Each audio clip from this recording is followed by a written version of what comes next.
विदर्भाची प्रतिपंढरपूर म्हणून ओळख असलेल्या शेगाव नगरीतच स्वच्छतेचा संदेश देणाऱ्या संत गाडगे महाराजांच्या पुतळ्यासमोरच अतिक्रमण आणि घाणीचे साम्राज्य पाहायला मिळत आहे। यामुळे भाविक आणि नागरिकांकडून नाराजी व्यक्त होत आहे। गोपाला गोपाला देवकी नंदन गोपाला हा गजर कानावर पडताच संत गाडगे महाराजांनी दिलेल्या स्वच्छतेचा संदेश आठवतो। हातात झाडू घेऊन समाजाला स्वच्छतेचे धडे देणाऱ्या या महान संतांच्या विचारांचा वारसा जपण्याची जबाबदारी आपली आहे। मात्र शेगावातील श्री संत गजानन महाराज मंदिर परिसरात याच्या उलट चित्र पाहायला मिळत आहे।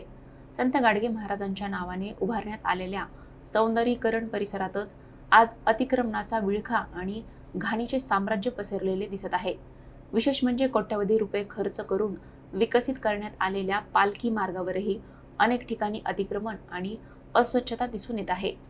भाविकांची मोठी वर्दळ असलेल्या या परिसरात स्वच्छता आणि नियोजनाचा अभाव जाणवत असल्याने नागरिकांनी नाराजी व्यक्त केली आहे। संतांच्या विचारांना साजेशी स्वच्छता राखण्यासाठी संबंधित यंत्रणांनी तातडीने उपाययोजना कराव्यात, अशी मागणी आता जोर धरू लागली आहे।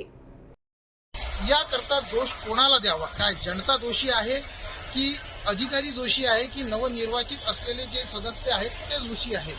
याकडे जरूर विचार करावा लागेल, कारण जनतेलाही स्वतःचे कार्य करणं जरुरी आहे। महेंद्र मिश्रा, बुलढाणा।